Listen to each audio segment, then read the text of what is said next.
තවමත් රංවල නිසා අර සිදුවෙච්ච අනතුර සම්බන්ධයෙන් නිසි පියවරක් අරගෙන නැහැ.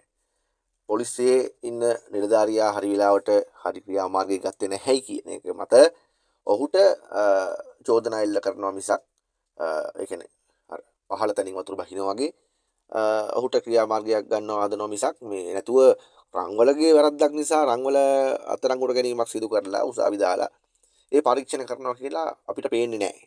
ඒ වගේම මේ ඒ දරුවගේ පියත් මම දැක්ක රූපවාහිනී මාධ්‍යයට කතා කරලා කියනවා කිරිවම්න යනවා ළමයා තාම රෝහල්ගත වෙලා ඉන්නවා. ගියයි රෝහලේ ඉන්න දවස්වල කිව්වා. ඉතින් ඒ එහෙම වුණා කියලා කිසිම මේ අත්අඩංගුවට අරගෙන උසාවියට ඉදිරිපත් කරලා ඒ වෛද්‍ය වාර්තා අරගෙන ඒක සම්බන්ධයෙන් කිසි ක්‍රියාමාර්ගයක් ගන්නවා රිදෙන්න. එහෙම එකක් පෙවුන්නේ නැහැ. බොරුවට පාර්ලිමේන්තුවේ කෑ ගහනවා. නලින්ද ජයතිස්සත් බගිල ගහනවා, වැල් බගිල ගහනවා. මේ ආණ්ඩුවේ ඉන්න ගොඩක් මේ කාලකන්ණි වගේම හැමෝම වැල් බගිල වලින් තමයි මේක ඇදගෙන යන්නේ. අපි දැක්කා දැන් වෙන මිනිස්සෙකුට උනා නම් සාමාන්‍ය මිනිස්සෙකුට උනා නම් මේක මේ ආකාරයෙන්ද නීතිය ක්‍රියාත්මක වෙන්නේ. දැන් බැලුම පුම්බලා මෙයාව උසාවි දාන්න කිසිම ක්‍රියාමාර්ගයක් ගන්න එහෙම ඒ දේ කරන්න උවමනාවක් තිබුණේ නැහැ. ඔහු අරන් ගිහිල්ලා උදේ රිලීස් කරලා දානවා. ඒක හරි සරල දෙයක්. මේ ඒක වෙන මිනිස්සුෙකුට උනා නම් ඒකද වෙන්නේ. නිකන් අපි පාරේ ගියත් බීලද බලන්න සමහර විට සැකයි නම් ඒත් බැලුම පුම්බලා බලන මට්ටමක් තියෙනවා. ඉතින් ඒ සාමාන්‍ය මිනිස්සුෙකුට නැති නීතියක් අපිට මොකටද කියලා ආපු මිනිස්සු. සාමාන්‍ය මිනිස්සුන්ට නැති පහසුකමක් අපිට මොකටද කියලා ආපු මිනිස්සු. දැන් අසීමිත ලෙස උන් එක පරිභෝජනය කරනවා.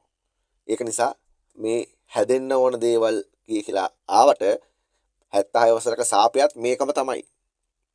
හදන්න හදපු හැමදේම හදන්න නොදී හිටපේ තමයි සාපේ. දැන් මිනිස්සුන්ට තේරුම් ගන්න තියෙන්නේ මේ මිනිස්සු රවටුණා මිනිස්සු අහුමුණා කියන එක. මේ යන ක්‍රියාමාර්ග සහ ආණ්ඩුව විසින් ගන්නා තීන්දුව නිසා ඔවුන් කියනවා ඔවුන් සාර්ථකව ආණ්ඩුව කරගෙන යනවා කියලා ඔවුන් පමණක් කියනවා. ඉතින් මේ රටේ නීතිය ක්‍රියාත්මක වීම සම්බන්ධයෙන් ඇමතිවරයෙකුට හිටපු කතානායකවරයාට වෙච්ච දේ මේකයි අතර බැලුවාම හරි ගුජුප්සාජනකයි පිළිකුල් සාගතයි. ඒ දරුවට අනිවාර්යෙන් එම පවුලට සාධාරණයක් ඉෂ්ට විය යුතුයි වගේම මිනිස්සුන්ට නීතිය ක්‍රියාත්මක කිරීමේදී ඇමතිවරුන්ට එකක් සාමාන්‍ය ජනතාවට එකක් නොවිය යුතුයි කියන මතේ අපි ඉන්නවා. ඒක නිසා තමයි සුවහසක් ජනතාව මේ ආණ්ඩුව පත් කරගත්තේ. මේ ආණ්ඩුව එහෙම නොවුණු නිසා රටේ මුල් පුටු තුන ඇතුලේ හිටපු මිනිස්සෙක් වංචා සාගත රංගවල කියන්නේ. ඔහු කොහොමත් මේ වෙලාවේ අධිකරණයේ උසාවි තුල මේ ජීවිතය ගෙවෙන්න ඕන මිනිස්සෙක්. බන්ධනාගාරගත කරන්න ඕන මිනිස්සෙක්. සාවද්‍ය වාර්තා පෙන්නලා මේ කතානායක වුණේ. මහාචාර්ය කියගෙන ආපු මිනිස්සු. ඒක නිසා කරුණා කළා මේකට සාධාරණයක් ඉෂ්ට වෙන්න ඕනි සහ ජනතාව විදියට අපි ඒක ඇහැ ගහගෙන බලාගෙන ඉන්නවා. අනිවාර්යෙන් මේ මිනිස්සුන්ට සාධාරණයක් වෙනවා වගේම ඔහුට නීතිය ක්‍රියාත්මක විය යුතුයි. බීමත්ව රියපදවා අනතුරක් සිදු කිරීම සම්බන්ධයෙන්. ඒක නොවුනොත් අපිටත් ඒ chance එක දෙන්න ඕනේ. එහෙම දෙන්නේ නැහනේ. සාමාන්‍යයෙන් කොල්ලේ කඩියක් ගහලා යනකොට බයිසිකලයක් නවත්තුවොත් එහෙම බැලුම පුම්බන්න නැතුව ඔය වගේ chance එකක් දෙනවාද? ඒක දෙනවා නම් කමන්නේ නැහැ. ඒක යාට විතරක් දීලා අපිට නොදී දෙන්න බෑ.